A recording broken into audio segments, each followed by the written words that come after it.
15 years ago, I divorced my husband after discovering his affair with a childhood friend, with whom he even had a child. The affair partner harassed me to the point of quitting my job. At my lowest, my current husband rescued me, and we built a happy, peaceful home. However, my tranquility was short-lived. Recently, I encountered my ex-husband for the first time in 15 years. You must still be single, right? Who'd marry a barren woman like you? You still can't say anything nice, can you? My son is cute, just like his mom. Looking down at me with a smug smile, my ex-husband boasted about his child. I replied, "Oh really? What a cute child. Speaking of which, let me introduce you to my children as well." My introduction of my son left my ex-husband stunned and trembling. I'm Caroline Jones, 38 years old. I'm living with my 13-year-old son, Liam, my 11-year-old daughter, Emma, and my husband, Ethan, who is the same age as me. Liam, in his first year of middle school, is right in the thick of his rebellious phase. Lately, he's been quite cheeky and a handful, but when he really doesn't listen, my husband Ethan steps in and sets him straight. Emma, on the other hand, is all about makeup and fashion. As the youngest and a girl, she's quite adept at getting her way. Liam, who adores his younger sister Emma, quickly panics when she playfully threatens, "If you're not nice to Mom, I'll start disliking you, big brother." He hurriedly apologizes, Sorry. Look, I'll be nice to Mom, okay?" He's a straightforward and easily understood charmer, always the one to liven up any situation. I lead a bustling yet joyful life. But there's a detail many are unaware of. I'm a divorcee, now in my second marriage. I ended up divorcing due to my ex-husband's despicable betrayal. 15 years ago, my ex-husband, whom I'll call Michael, was my senior at the university. We had many mutual friends and were blessed with good wishes from everyone around us, so everything seemed smooth and promising. Early in our marriage, we often talked about how much we wanted kids, saying things like, "I really want a child soon, and it would be nice to have matching outfits when we have kids." Both of us were really looking forward to having children. However, reality didn't go as smoothly, and even after a year had passed, we still weren't blessed with a child. Every month, the arrival of my period led to a bit of friction in our marriage.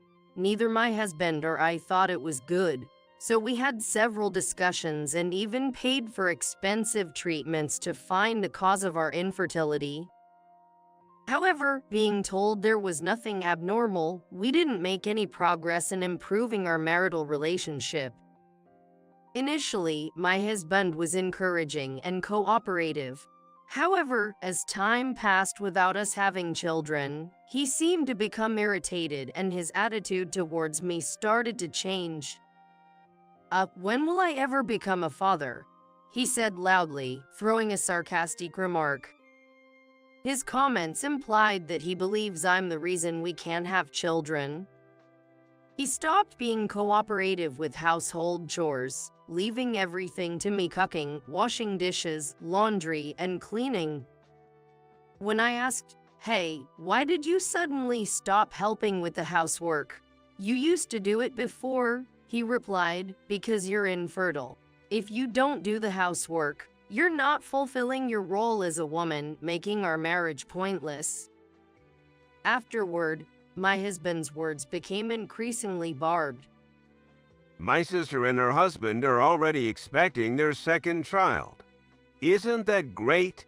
They're on their second, and we haven't even had our first yet. My husband glared at me with a harsh look, scorning and mocking me. If you had a normal body, I would have been a father long ago. How can you say I'm not normal when we don't even know the cause yet? But my husband said, it's always the woman's fault for infertility.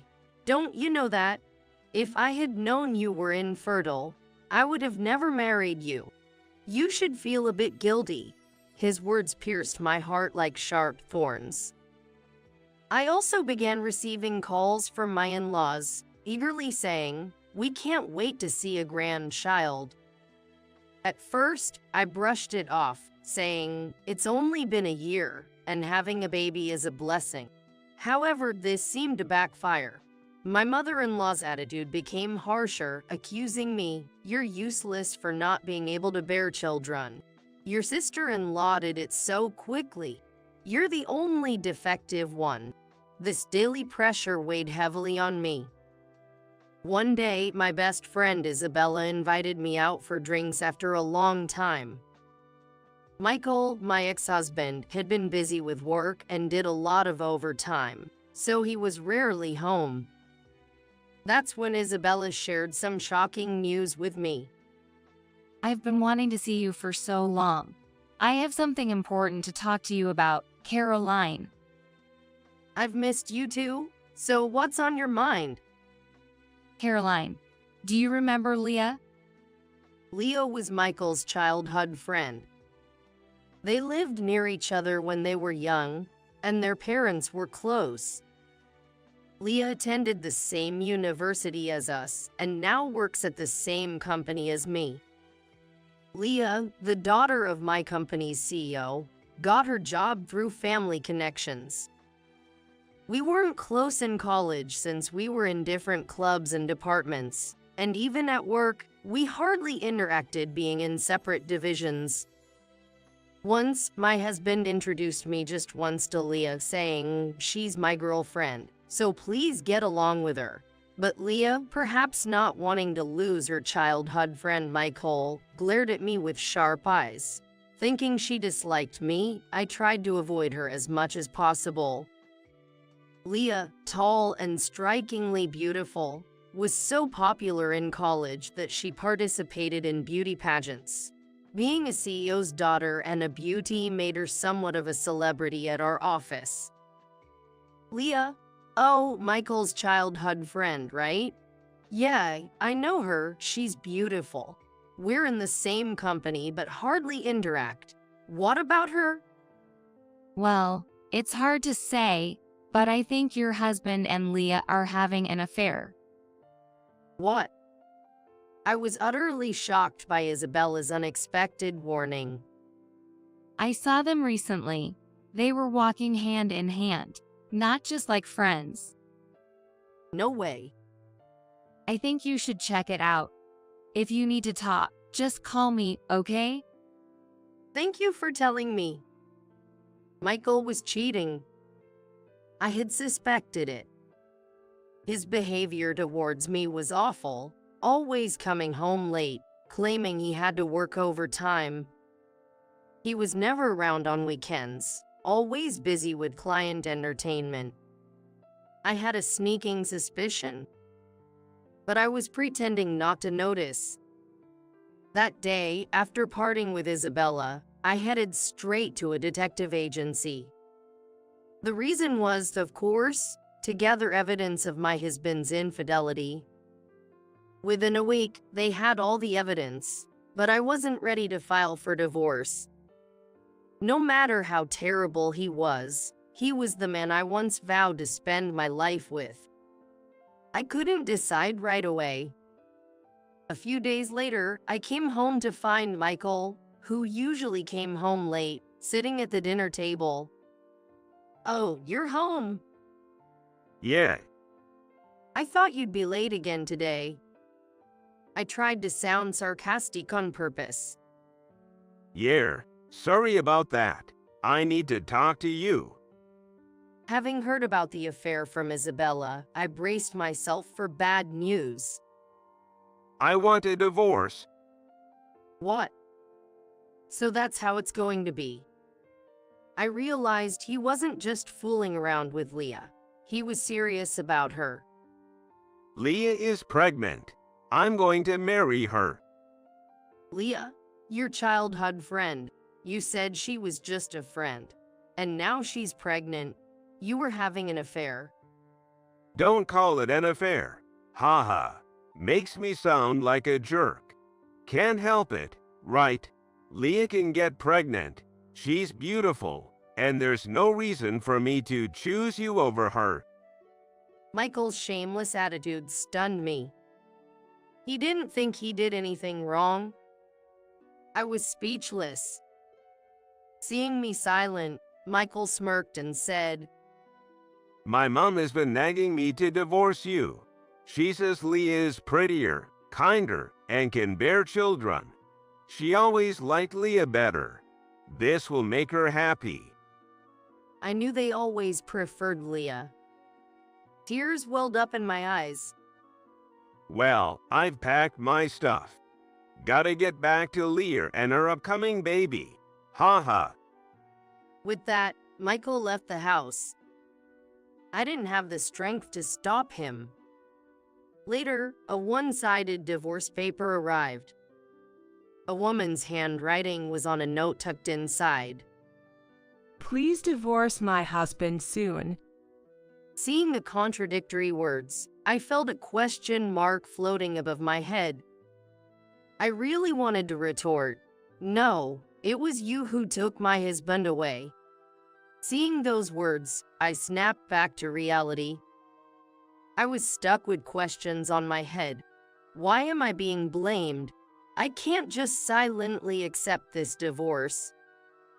Determined, I took the evidence I had gathered from the detective agency and filed for divorce mediation. A few days after filing, I received a call from an unknown number.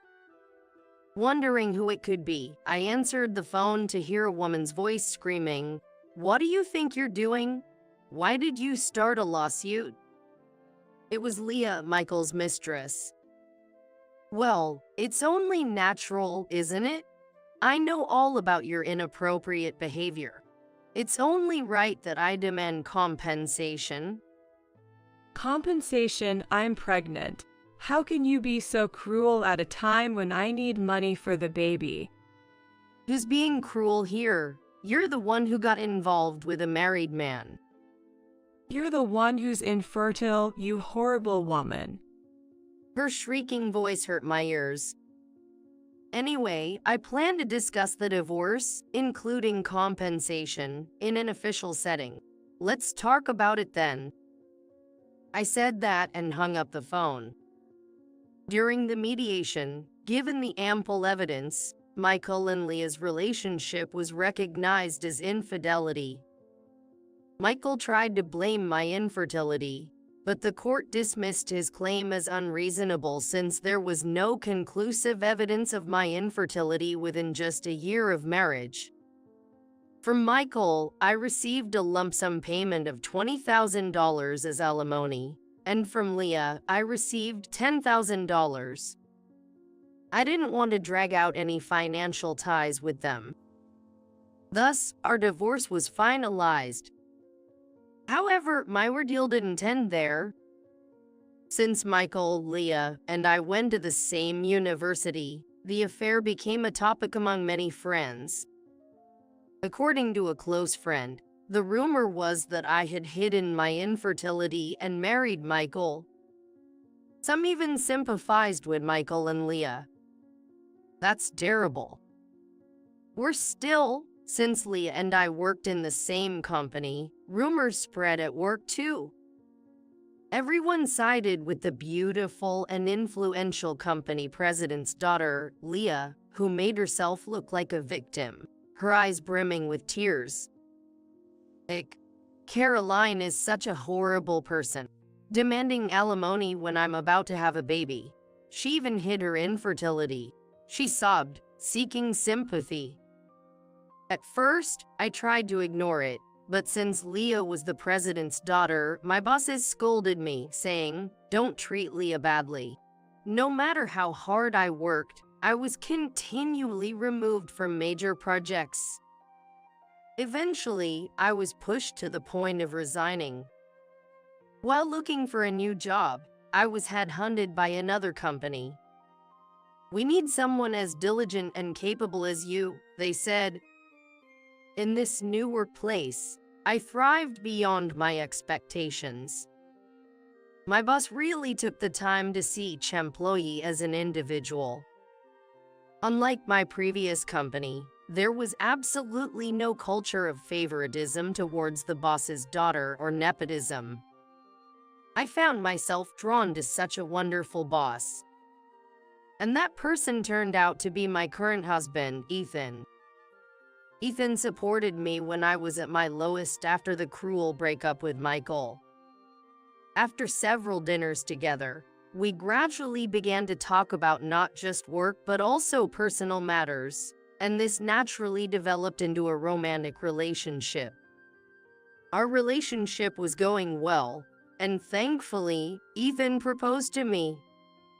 However, still haunted by my past, I confessed my fears of infertility to him. Then Ethan looked at me with sincere eyes and said, "Of course, I'd be happy if we have children in the future. But the most important thing is that I love you, Caroline. You mean everything to me. So, even if we can't have children, I'll always be by your side." Saying this, he gently hugged me. I was truly happy. I came to the realization that I wanted to spend my lifetime with this man and decided to marry Ethan. Shortly after marrying Ethan, we welcomed our first child, a son named Liam. Not long after, our second child, a daughter named Emma, was born. Maybe the inability to conceive with Michael was a matter of timing or compatibility. Parenting is challenging, but we are living happily every day. One day, I was attending a friend's wedding. As the wedding reached its midpoint, with guests mingling and making their rounds of greetings, I stood up from my seat to head to the restroom. That's when, for the first time in 15 years, I spotted my ex-husband, the man who had left me. Yikes. Why is he here?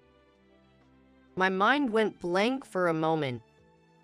But then I remembered today's bride and groom were our university friends. It couldn't be helped that my ex-husband was there. I tried to ignore him and walk by without being noticed, but he loudly called out, "Hey!" He noticed me after all. Like, what? What do you mean, what? You're here too. Haven't seen you in a while. You've gained weight. Ha. Ha ha. Michael, possibly drunk, was talking loudly and spitting while talking to me. You haven't changed a bit. Still as sarcastic as ever, I added in my mind. Then my ex-husband called his family over. There were Leah and her son. Leah, seeing me, laughed and said, "Oh my, long time no see. Have you put on weight? Stress eating, maybe? Ha ha." We've been through a lot. Ha ha. You're still infertile, right? No one would want you now. Ha ha. I was so appalled by their rude behavior that I was at a loss for words. Suddenly, I noticed their son looking down, blushing with embarrassment. He had very handsome features. Ah, I forgot to introduce him. This is my son. He looks cute like Leah, right? Leah proudly boasted about her son. "He's handsome, smart, a real genius. Sorry, it seems like we're the only ones happy here. Ha ha." The couple laughed at me, proudly showing off their son. However, their son had a distorted expression on his face, and that caught my attention a bit. It seems he's growing increasingly dissatisfied with his parents' attitude of scorning others right in front of him. I thought to myself, he must be a really kind child. But I had no time for them. Just as I was about to leave, Michael grabbed my arm tightly. You divorced me because of infertility, and yet you still had the gall to take money from us. Michael seemed to still hold a grudge about something that happened 15 years ago. If anyone should hold a grudge, it's me. Then Leah turned to me. Yeah, you're infertile and single. Why do you need money? Families like us with children need it more. Give us back double the money you took back then. I was stunned by their selfishness. Just then, Michael's son spoke up. Single means unmarried, right? But she's wearing a wedding ring on her left hand. Pointed out by Michael's son, Michael and Leah stared at my left ring finger. You're married. Everyone around was staring as Michael and Leah screamed loudly. I couldn't help but feel embarrassed. As I was wondering what to do, a familiar face suddenly appeared in my view. Auntie and Uncle, you shouldn't be so loud at a celebration like this. It's bothering other people. Maybe you should be more considerate. Mommy, who are these scary people? Liam, Emma. Yes, my children, Liam and Emma, worried about me being late, had come to check on me. Emma always speaks her mind, but it was rare for Liam to speak so provocatively. Mommy, you're late. Mom, you have kids. Yes, I do. Let me introduce them. This is my son, Liam, and my daughter, Emma. Michael was shocked to see the children of the woman he thought was infertile. Leah stared intently at my son. After a while, they began to speak in a muttering tone, with a voice that seemed strained and hoarse. That uniform. It seemed they were curious about my son's attire. Yes, he came straight from school with my husband, so he's still in his uniform. Not that, I mean. That uniform, it's from that famous private middle school. Oh, yes. Liam worked hard and wanted to try for it, so we let him take the exam. He passed and has been attending that private middle school since this year. Indeed, my son excelled in his studies and was attending a renowned school in the area. No way. That can't be your son of all people. My daughter, too. Next year, she plans to take the same school's exam. Yeah, and you know, Liam is amazing. He won a violin contest. Violin? I thought I recognized this boy. He was on Evie recently. You saw that? Yes, he's been getting quite a bit of media attention lately. He was coming back from violin practice today.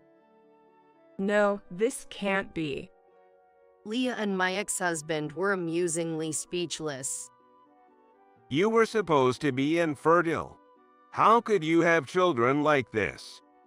To the flustered Michael, I conveyed calmly. You both seem happy, and that's great. As you can see, I'm filled with happiness too. Please, let's not involve each other anymore. We have no relation to each other now. Just as I was about to leave with my kids, my husband, Ethan, arrived. Hey, what's going on? The main event is about to restart. Seeing my husband, Michael's face went pale. Mr. Lopez, the president. What? Leah also turned pale, recognizing my husband. Is your husband, by any chance, the young Mr. Lopez, who became the president of Resonance Inc. last year? Indeed, my husband Ethan was the president of a parent company of Leah's father's firm. During my job search, I was approached by the parent company and made the switch. At the new job, I met my future husband, Ethan, who was already popular and skilled. Last year, Ethan was appointed as the president of the company, recommended by the then president. I'm Lopez. Huck, what's with this atmosphere? What happened? Sensing the uneasy atmosphere, my husband looked puzzled, and then my son, Liam, spoke up. I heard these people calling Mom infertile and fat, so Emma and I came to help her out. You heard that, huh? It seems like Liam and Emma overheard me being insulted by my ex-husband and his wife. That's why Liam spoke in such a manner earlier. You guys are, wait, that. Realizing the context, my husband's expression hardened. I heard rumors, but I didn't expect such a lack of decency. Then, Michael suddenly started making excuses to my husband. No, I mean, Mr. Lopez, the president. There's no way I would speak ill of the wife of President Lopez. Right, Leah. Why are you groveling to this woman's husband? I was the one who suffered because of her, getting in trouble with my father for having my money taken. I'll never forgive her. Leah, think before you speak. If he dislikes us, our subcontracting company is finished. As Michael started to flatter my husband and Leah protested, they began arguing. It's just unbelievable. Then their son, who had been silent, shouted out, Let's stop this already. I've been listening, and it's terrible how Mom and Dad are talking about this lady. Calling her fat, infertile, and ridiculing her, and then demanding money back. It's embarrassing for me. And what's this about an affair? Am I a child born from an affair? Am I an unwanted child? Hearing their son's tearful plea, Michael and Leah started to become visibly unsettled. Well, it's not like that. So. I realized that the other attendees around us were staring at us. Finally noticing the stares from around us, she blushed deeply and looked down. Although I couldn't forgive Michael and Leah, I admired their son for his strong sense of justice and kindness. He had nothing to do with this. Thinking this, I hurriedly tried to back up their son. But before I could say anything, my husband spoke up. Thank you for defending my wife from the insults. You really are a kind child. He said, patting the boy's head. Continuing, I also spoke up with a smile. But maybe I am a bit chubby. That's not true at all. Well, actually, I'm pregnant. My belly has been growing. I said, stroking my belly. Actually, I was then pregnant with our third child. I was on maternity leave. To the child with tear-filled, reddened eyes, I said, Your mom also nurtured you in her belly with great care. You're not an unwanted child. Your mom and dad love you and are proud of you, right? Saying this, I looked at Michael and Leah. The boy also asked them, Really? They quickly nodded and said, Yes, you're our pride. Yeah, you're very important to us. The boy immediately brightened up with a smile. Seeing him smile, I felt relieved. Let's get back to our seats for now. It's a day of celebration. Saying that, each family returned to their own seats. And so, the chaotic scene came to an end. The wedding concluded successfully, and as we headed to the station, Leah and Michael approached with their son, holding hands. Liam and Emma were protective of me, but my husband chuckled and calmed them down. Sorry about that. We're truly sorry. It's late, but we regret everything, including today. And thank you for earlier, for our son.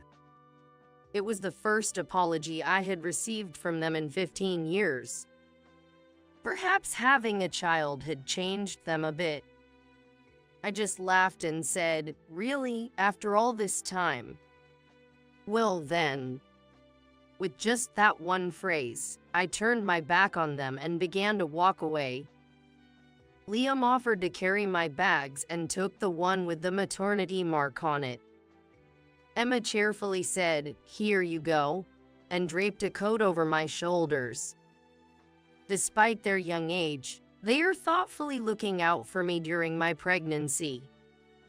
All right, tonight's dinner will be Dad's homemade hamburgers, Liam and Emma's favorite. Yay. Thank you. I vowed to protect the smiles of my beloved family, moving away from the pains of the past